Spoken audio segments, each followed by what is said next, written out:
pareil, j'étais en train de commencer une sorte d'improvisation parlée là et j'étais lancé, donc je vais essayer de le refaire un petit peu mieux. Bon, ce que je veux dire, c'est que donc j'ai essayé On est le mardi 18. Non, 18 ? Non, 18, ouais. Bah 19 maintenant parce qu'on est mercredi. Mercredi matin. Il est 2h20 du matin. Je suis matinal. Et je voulais parler du réchauffement climatique parce qu'à la base, il y a il y a un travail que je mène depuis un moment. Qui a commencé au moins il y a 3 ans, à peu près.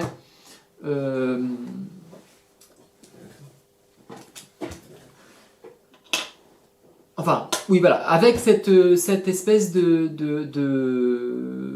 terreur, hein, il y a une forme de terreur liée au réchauffement climatique. Je dis ça parce que là, je suis en train de regarder donc du coup un petit zapping télévisé et ça parle un peu du réchauffement, enfin des écolos en fait, des écolos qui font des actes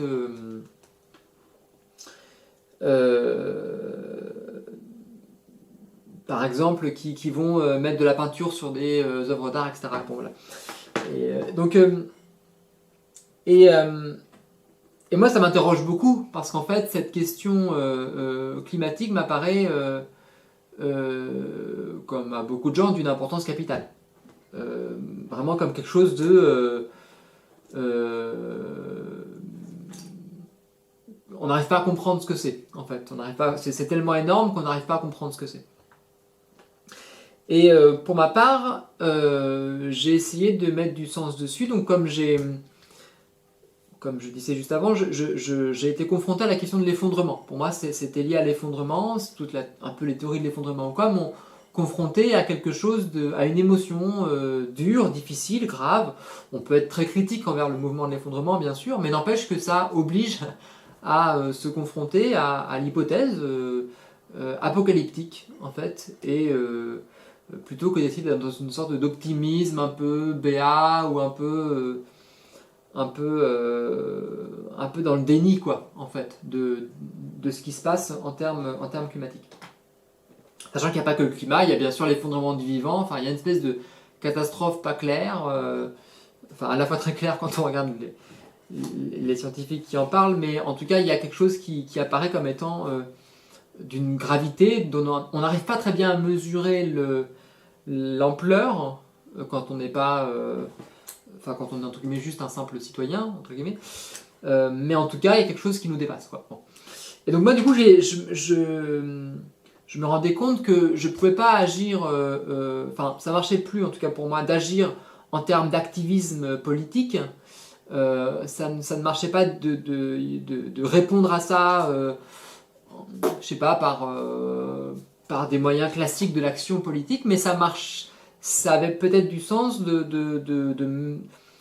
d'y répondre artistiquement, philosophiquement, d'y répondre à travers une forme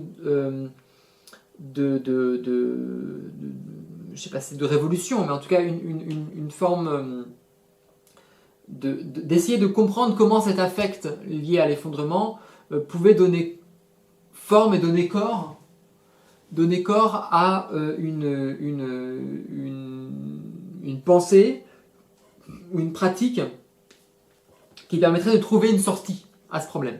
Voilà, pour le dire de manière un peu floue, quoi. Alors, pour moi, ça s'est porté sur la question... Donc, je me suis dit, il faut qu'on comprenne ce que c'est que le réchauffement climatique, parce que, en fait, bon... À ce moment-là, j'étais en train d'explorer ça. On a une lecture, la science physique en particulier, a une lecture très matérialiste du monde. L'idée que les choses sont constituées d'atomes qui sont, selon des lois de causalité, ces causalités ne sont pas portées vers une téléologie, vers un but particulier. Il n'y a pas de but. Hein, donc les choses sont comme ça, un petit peu, sans... Et voilà. Et les choses n'ont pas de signification a priori. Hein. Il n'y a pas de signification particulière dans la matière. La matière, c'est des atomes. Les atomes n'ont pas d'intention. Ils n'ont pas de vie interne. Ils n'ont pas de ne pensent pas, les atomes. Bon.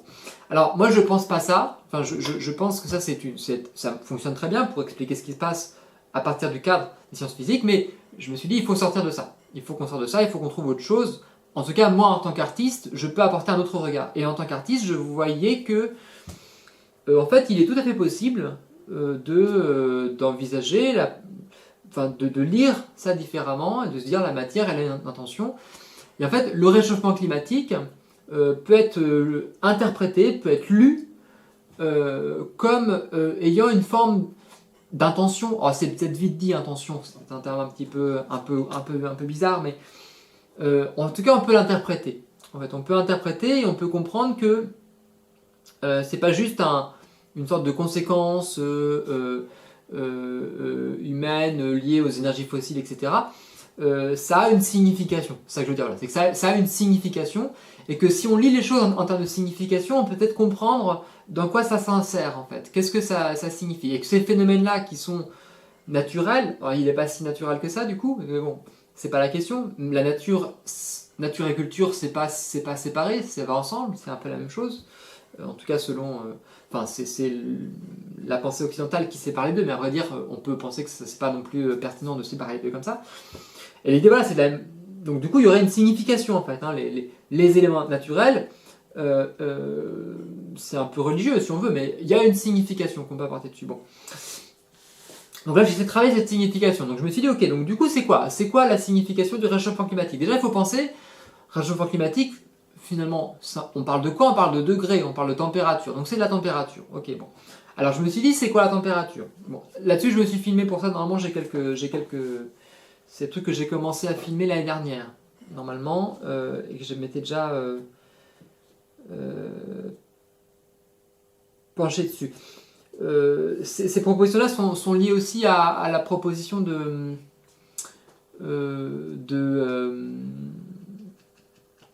Aurélien Barraud, hein, qui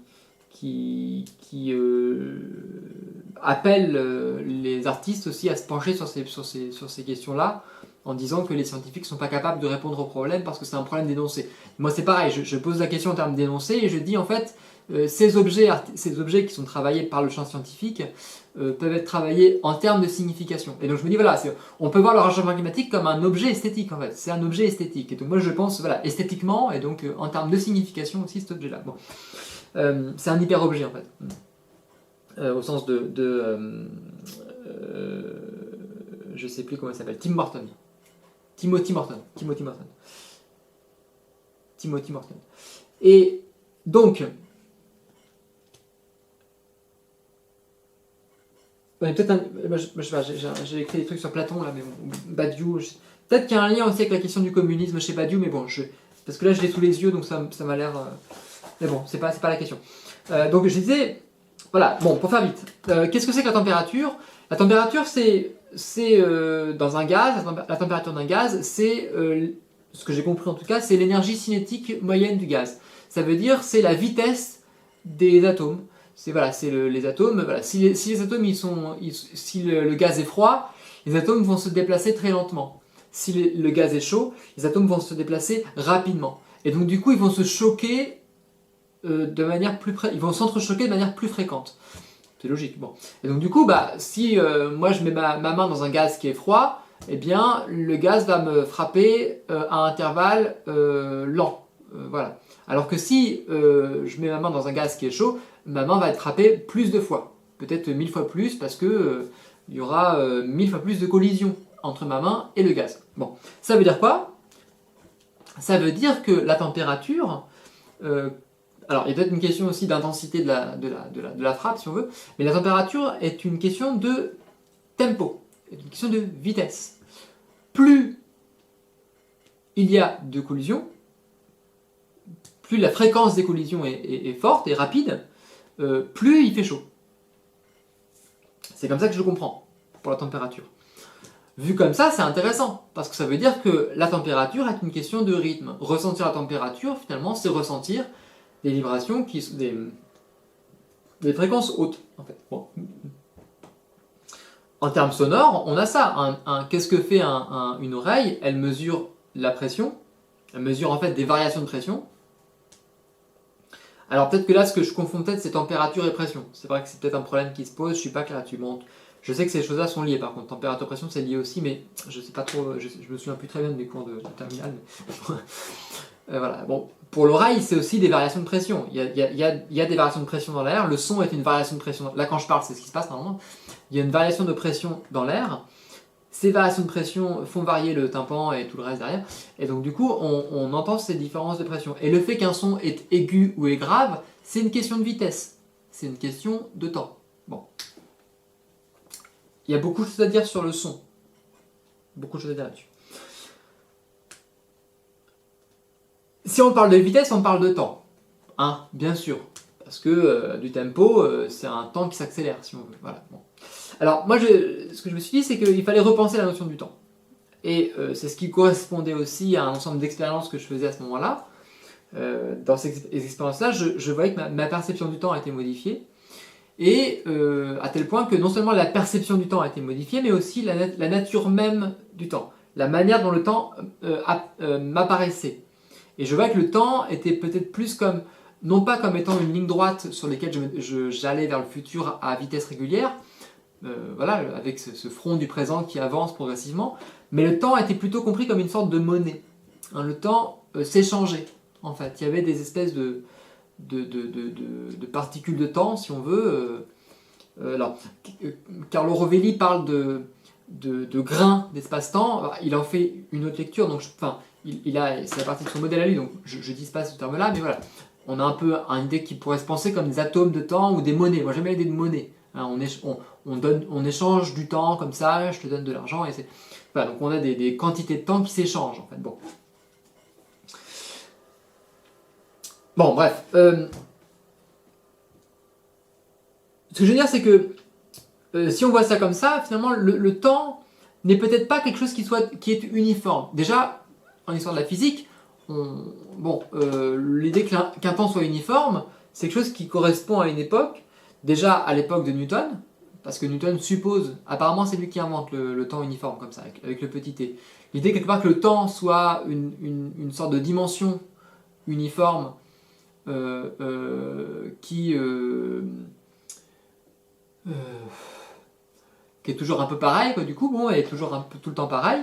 Donc lui, il a l'idée qu'il y a 3 dimensions d'espace et une dimension de temps, que le temps est une dimension. Du coup, c'est pas lui qui invente ça, je crois que c'est un autre physicien, mais j'ai plus le nom en tête. Et donc il relie le temps à la dimension d'espace. Donc du coup, il y a une espèce d'espace-temps en 4 dimensions. Ce que fait Einstein par-dessus ça, c'est qu'il va dire attention, parce qu'en fait, cet espace-temps que propose Newton, en fait, il n'est pas universel. Ce qui peut s'universaliser, par contre, c'est un espèce de comme je comprends, hein, bien sûr, c'est un espèce de méta-espace-temps non euclidien, dont le système de Newton est un sous-ensemble possible, mais il y en a d'autres, en fait. Bon.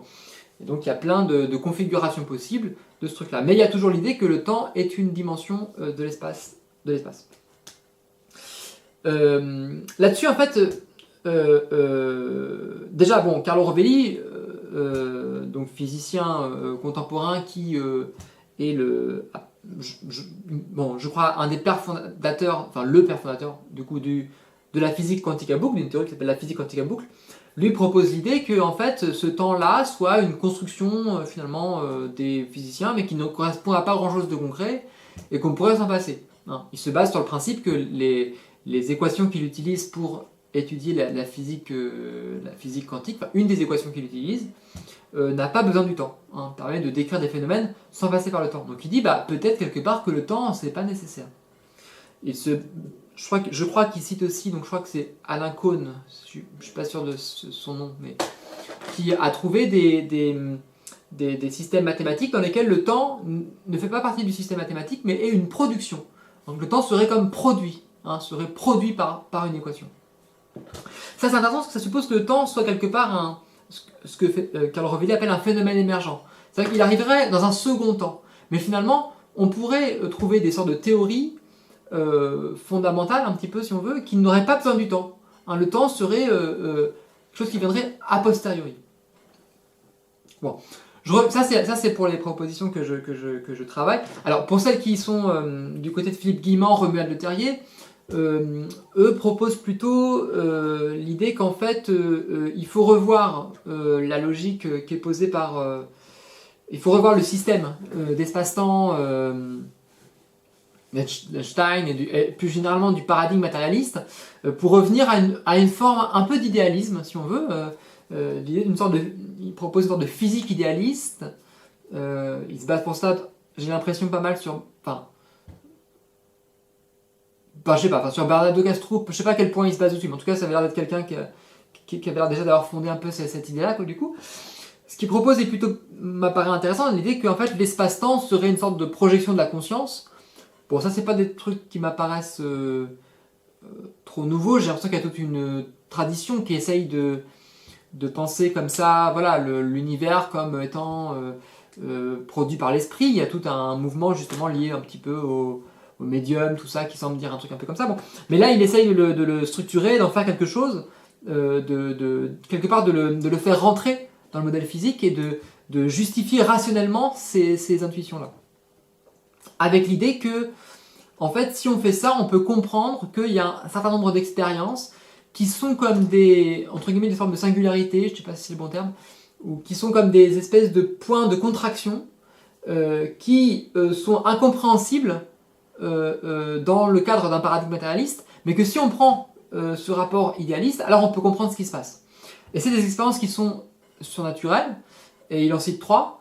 Il y a les expériences de médiumnité, pardon, j'ai n'importe quoi, les expériences de mort imminente, je vais pas les décrire, les expériences de mort imminente, les expériences chamaniques, des chamans qui font des rituels chamans et qui prennent des plantes psychédéliques, et puis les expériences de rencontres avec des extraterrestres, d'abduction extraterrestre.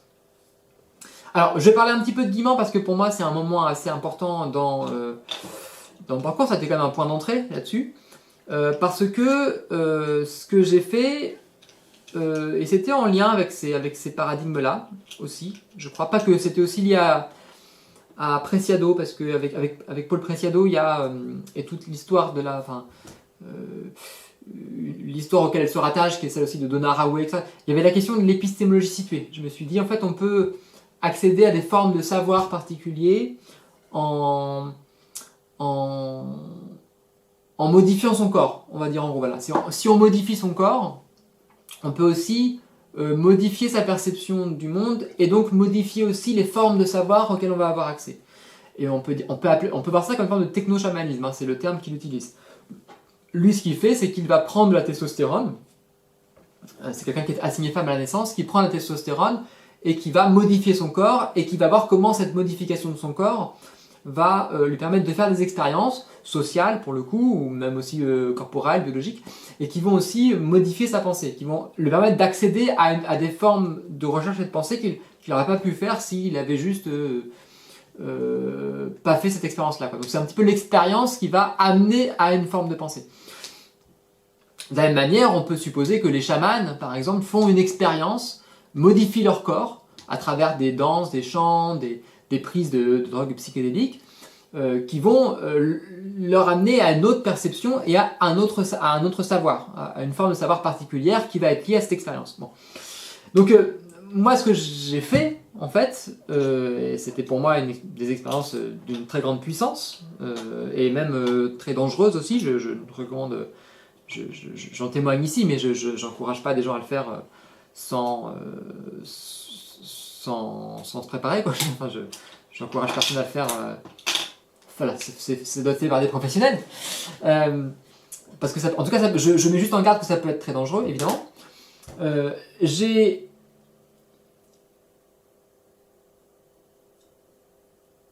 essayé du coup moi aussi d'explorer ces paradigmes qui étaient proposés par ces axes de recherche proposés par Guillemot. Alors, je n'ai pas essayé de provoquer une mort artificielle pour faire une expérience de mort imminente, c'était un peu dangereux quand même.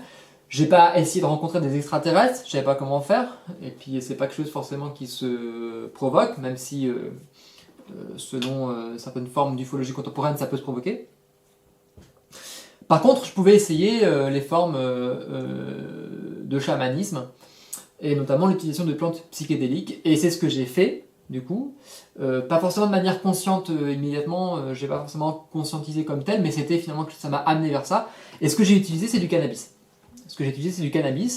J'ai eu l'occasion d'expérimenter la prise de cannabis dans un cadre légal, parce que j'étais dans un pays qui légalisait le cannabis à ce moment-là, donc ça a été pour moi l'opportunité de le faire, si on veut.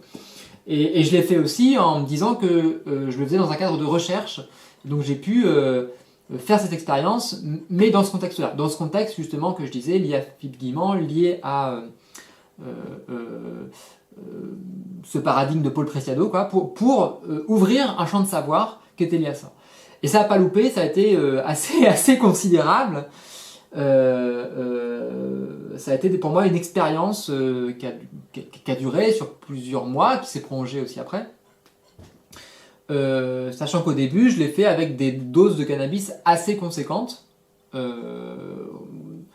forcément démesurées, mais qui étaient quand même assez importantes et qui ont fait que j'étais, je sais pas comment utiliser des termes pas trop familiers, mais j'étais défoncé très vite. et en même temps, voilà, c'est-à-dire c'est comme si j'étais amené très très loin, en fait. Et donc, voilà, j'ai l'impression qu'en fait, il y a évidemment un ensemble d'effets de seuil, des choses, et c'est comme si j'avais exploré, non pas une autre dimension, mais une autre perception du monde depuis une autre vision des choses. Et ce que j'ai essayé de faire en fait ces dernières années, ça a été de relier l'expérience que j'ai vécue, qui est comme si j'avais été un peu mis sous orbite, si on veut. C'est comme si j'avais exploré un autre monde. Enfin, c'est un peu voilà, mais qui n'est pas un autre monde complet, mais plutôt une autre modalité du monde. J'ai exploré une autre lecture du monde, mais qui s'est fait de manière voilà,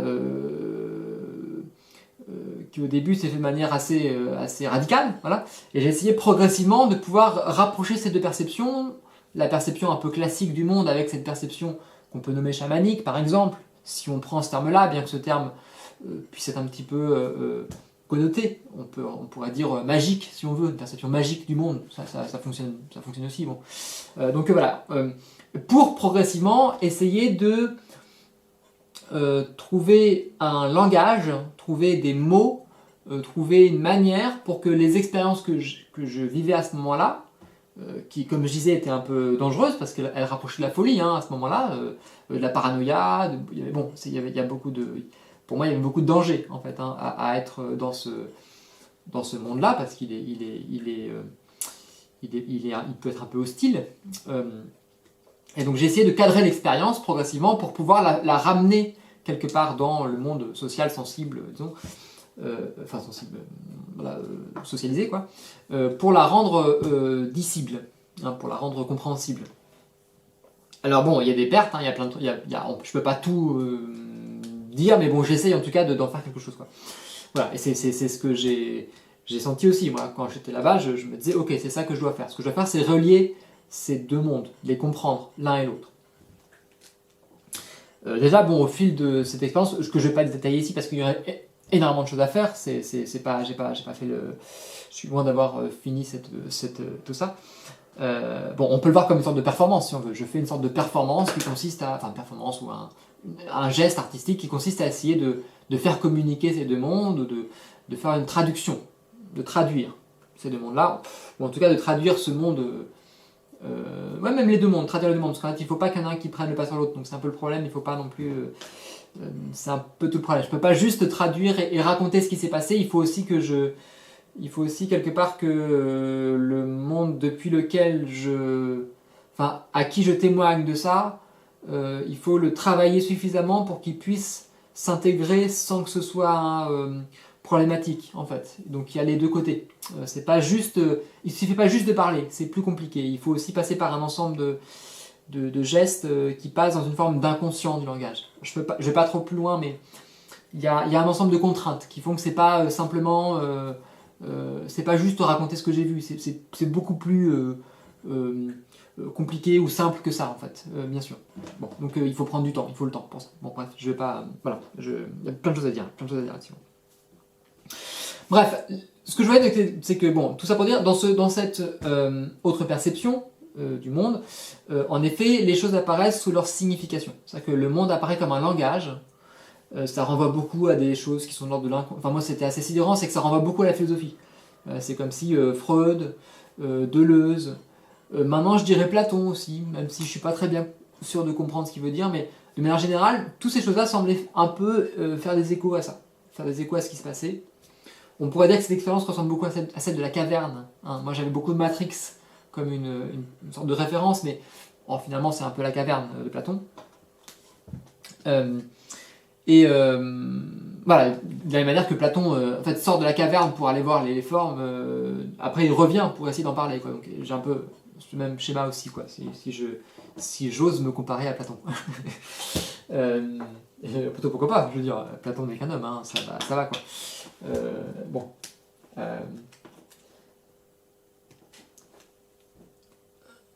C'est ça m'intrigue parce que j'avais pas fait gaffe que Platon était dans. Enfin, j'avais pas.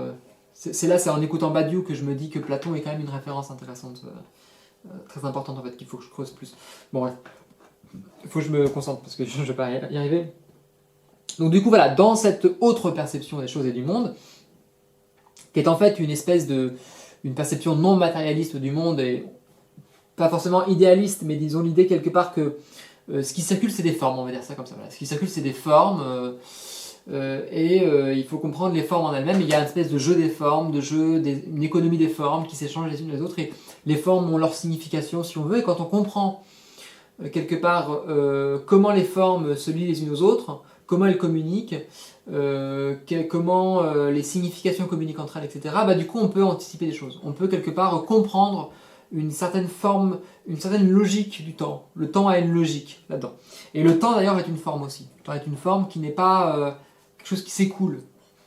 C'est plus une espèce comme je disais, de monnaie, ou c'est un peu comme de l'argent. C'est presque une espèce de manière de comprendre les métamorphoses et les interactions que les formes font les unes avec les autres, si on veut. C'est même pas tout à fait ça. Je ne sais pas si c'est exactement ça. Je ne sais pas trop comment le dire. Mais bon. Il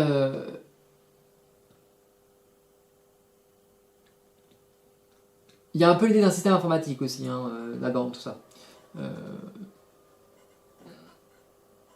Bon, ce que je pourrais dire, c'est que là-dedans, la question du temps, telle qu'elle se posait, donc, était différente de la conception newtonienne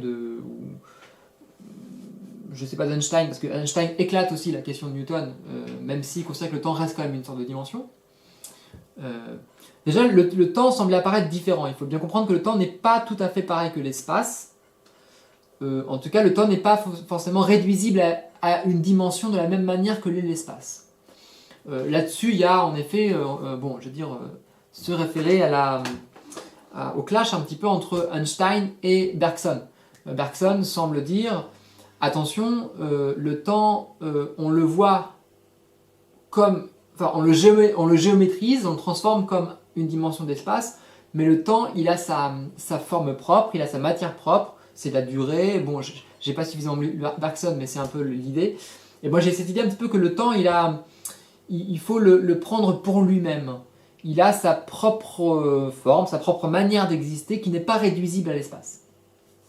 Si j'allais plus loin, je dirais, moi j'essaierais même de penser la chose différemment, de me dire, de voir de quelle manière l'espace n'est pas plutôt une forme de temps, en fait. Voilà. Donc en fait, j'essaie de voir le temps comme ça, et je voyais le temps comme étant en effet, bah oui, quelque chose qui échappe à l'espace. C'est pas tout à fait pareil que l'espace, c'est autre chose. Bon. Alors, ce que je vois maintenant, c'est qu'en fait, je pense que le temps n'est donc pas un élément objectif et extérieur à la subjectivité humaine. Le temps ne serait pas un contenant dans lequel nous nous déplaçons. C'est même pas quelque part un espèce d'océan avec des vagues comme ça, quelque chose qui serait un peu plus liquide et fluide, une sorte d'espace-temps comme ça, sur lequel nous serions, nous humains passifs, en train de nous déplacer. Mais il est possible, une possibilité, que j'essaie de défendre ici ou d'explorer, que le temps soit en fait une production humaine, voire une production même avant l'humain, c'est une production de la vie elle-même. Je vais relancer la caméra, parce que là on a